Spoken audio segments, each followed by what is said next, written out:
प्यारे दर्शकों नमस्कार। तारीख आज 20 फरवरी 2025 दिन वीरवार, हिंदी तिथि फाल्गुन माह कृष्ण पक्ष सप्तमी। आइए नजर डालते हैं हमारे प्यारे राज्य हरियाणा की तमाम बड़ी खबरों पर। वीडियो शुरू करने से पहले कमेंट बॉक्स में जय हिंद लिखकर हमें सपोर्ट करें और हाँ, वीडियो को पूरा जरूर देखें क्योंकि इस वीडियो में हम जानेंगे बिजली, पानी, मौसम, सरकार के नए नियम, ऐलान। तो चलिए शुरू करते हैं। हरियाणा में शुरू होगी गुरु शिष्य कौशल सम्मान योजना। 200 करोड़ होंगे खर्च, 75,000 बनेंगे हुनरमंद। हरियाणा की नायब सरकार राज्य में गुरु शिष्य कौशल सम्मान योजना की शुरुआत करेगी। केंद्रीय मंत्री एवं पूर्व मुख्यमंत्री मनोहर लाल ने करीब 1.5 साल पहले इस योजना को शुरू करने की घोषणा की थी, लेकिन ये सिरे नहीं चढ़ पाई थी। अब इस योजना के लिए राज्य सरकार के बजट में प्रावधान किया जाएगा। शुरुआती तौर पर करीब 200 करोड़ रुपए योजना पर खर्च किए जा सकते हैं। इस योजना के तहत भगवान विश्वकर्मा के नाम पर बने देश के पहले कौशल विश्वविद्यालय दूधरा पलवल के साथ मिलकर 75,000 युवाओं को कुशल बनाया जाएगा। Haryana board exam admit card जारी। 10वीं 12वीं के स्टूडेंट्स स्कूलों से करें कलेक्ट। हरियाणा बोर्ड ने 10वीं और 12वीं कक्षाओं के लिए प्रवेश पत्र जारी कर दिए हैं। बोर्ड ने दोनों कक्षाओं के लिए हॉल टिकट आधिकारिक वेबसाइट bseh.org.in पर रिलीज किए हैं। स्कूलों के हेड्स इससे स्कूल लॉगिन आईडी एवं पासवर्ड का यूज करके हॉल टिकट डाउनलोड कर सकते हैं। इसके अलावा प्राइवेट स्टूडेंट्स परीक्षार्थी अपना हॉल टिकट वेबसाइट पर दिए गए लिंक से डाउनलोड कर सकते हैं। निजी परीक्षार्थियों को एडमिट कार्ड प्राप्त करने के लिए पिछला अनुक्रमांक, नाम, पिता का नाम, माता का नाम भरना होगा। इसके बाद प्रवेश पत्र उनकी स्क्रीन पर उपलब्ध होगा। हरियाणा के किसानों को तगड़ा झटका। खाद की कीमतें बढ़ी, अब देने होंगे इतने रुपए। किसानों और बागवानों के लिए नया सीजन शुरू होने से पहले एक बड़ी मुश्किल सामने आई है। दरअसल खाद के दामों में हुई भारी बढ़ोतरी ने किसानों के चेहरे से हंसी गायब कर दी है। हिमफेड द्वारा दी जाने वाली एनपीके खाद पहले जहां 50 किलो की बोरी 1470 रुपए में मिलती थी, अब वही खाद 1720 रुपए में बिक रही है, यानी हर बोरी पर 250 रुपए का फटका। ये तीनों पोषक तत्व सेब के पेड़, फल और दूसरी फसलों के लिए बहुत जरूरी होती है। खासकर हिमाचल प्रदेश के सेब उत्पादकों के लिए ये खाद किसी जादू से कम नहीं है। अगर ये खाद ना मिले तो समझे बागवानी में कुछ तो गड़बड़ है। जब से खाद के दामों में वृद्धि हुई है, तब से किसानों के चेहरे की मुस्कान कहीं खो गई है। पहले जहां वे 1470 रुपए में खाद खरीदते थे, अब उसी खाद के लिए उन्हें 250 रुपए ज्यादा चुकाने होंगे। हरियाणा का डब्बा दिल्ली में किया काम। सैनी सरकार से 3 महीने में फिर वापसी। चुनाव आयुक्त बने विवेक जोशी। आईएएस कौन? नए मुख्य चुनाव आयुक्त के रूप में ज्ञानेश कुमार और चुनाव आयुक्त के रूप में 1989 बैच के हरियाणा कैडर के आईएएस अधिकारी विवेक जोशी को नियुक्त किया गया है। डॉक्टर जोशी को 3 महीने पहले ही सीएस नियुक्त किया गया था। उससे पहले वे केंद्र में प्रतिनियुक्ति पर थे। डॉक्टर विवेक जोशी के चुनाव आयुक्त नियुक्त होने से हरियाणा के मुख्य सचिव का पद फिर से खाली हो गया है। जोशी ने बीते 4 नवंबर को ही मुख्य सचिव का पद संभाला था। 3 माह के कार्यकाल में जोशी ने बैठकों में होने वाले फैसलों को फिर तक पहुंचाने के लिए समय सीमा तय की।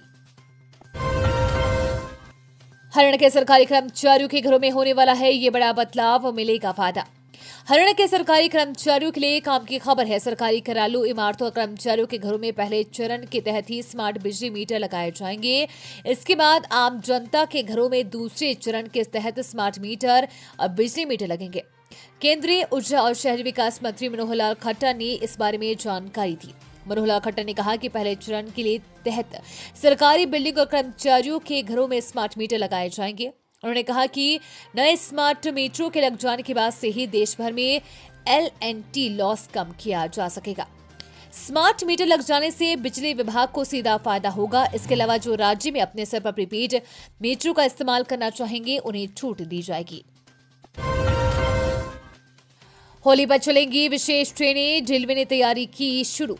अगले माह की 14 तारीख को होली का पर्व मनाया जाएगा। इसको लेकर भारतीय रेलवे ने अपनी तैयारियां शुरू कर दी है। होली पर एक बार फिर रेलवे विशेष ट्रेनों का संचालन करेगा। रेलवे जल्द ही ट्रेनों की सूची जारी कर सकता है। ये ट्रेनें बिहार और यूपी की तरफ संचालित होंगी।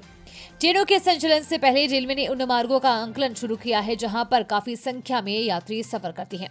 वहीं टिकटों के आरक्षण को लेकर भी कार्रवाई आरंभ की गई है ताकि आरक्षित और वेटिंग टिकट के आंकड़ों के आधार पर भी ट्रेन के संचालन को लेकर रेल मार्गों का निर्धारण किया जा सके। नामांकन की प्रक्रिया पूरी। 28 फरवरी को होंगे जिला बार एसोसिएशन के चुनाव। जिला बार एसोसिएशन के चुनाव 28 फरवरी को होंगे। बुधवार को जिला बार एसोसिएशन के कार्यालय में विभिन्न पदों के लिए नामांकन लिए गए हैं। चुनाव अधिकारी सीनियर अधिवक्ता के कौशिक ने बताया कि प्रधान पद के लिए 2 नामांकन, जबकि वाइस प्रेसिडेंट के लिए 3 नामांकन, जनरल सेक्रेटरी के लिए 2, ज्वाइंट सेक्रेटरी के लिए 2, कैशियर के लिए महिला एग्जीक्यूटिव सदस्य के लिए 4 नामांकन प्राप्त हुए।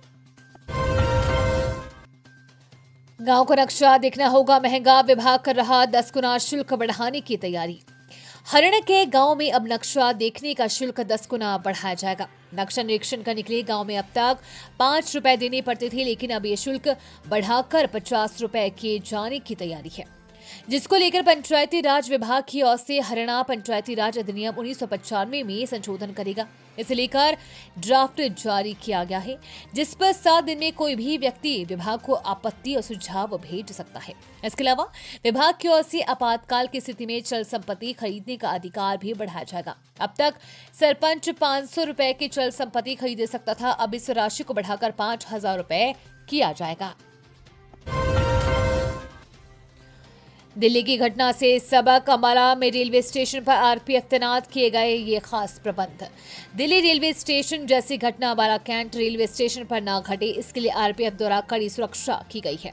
अम्बाला कैंट रेलवे स्टेशन पर भीड़ न हो, इसके लिए रेलवे प्रशासन द्वारा महाकुंभ प्रयागराज के लिए स्पेशल ट्रेन भी चलाई जा रही है। कोई अप्रिय घटना न घटे, इसके लिए स्टेशन पर काफी पुलिस स्टाफ की तैनाती की गई है। रेलवे स्टेशन पर आने वाले यात्रियों को आधा घंटा पहले ही अनाउंसमेंट करके उनकी ट्रेन के बारे में जानकारी दी जा रही है। यात्रियों को बताया जा रहा है कि कौन सी ट्रेन कब आ रही है। इसके लिए स्टेशन पर सहायता बूथ भी लगाए गए हैं ताकि यात्री यहां से पूछताछ कर सके। हरियाणा कैडर दिल्ली में किया काम। सैनी सरकार से 3 महीने में फिर वापसी। चुनाव आयुक्त बने विवेक जोशी। आईएएस कौन? नए मुख्य चुनाव आयुक्त के रूप में ज्ञानेश कुमार और चुनाव आयुक्त के रूप में 1989 बैच के हरियाणा कैडर के आईएएस अधिकारी विवेक जोशी को नियुक्त किया गया है। डॉक्टर जोशी को 3 महीने पहले ही सीएस नियुक्त किया गया था। उससे पहले वे केंद्र में प्रतिनियुक्ति पर थे। डॉक्टर विवेक जोशी के चुनाव आयुक्त नियुक्त होने से हरियाणा के मुख्य सचिव का पद फिर से खाली हो गया है।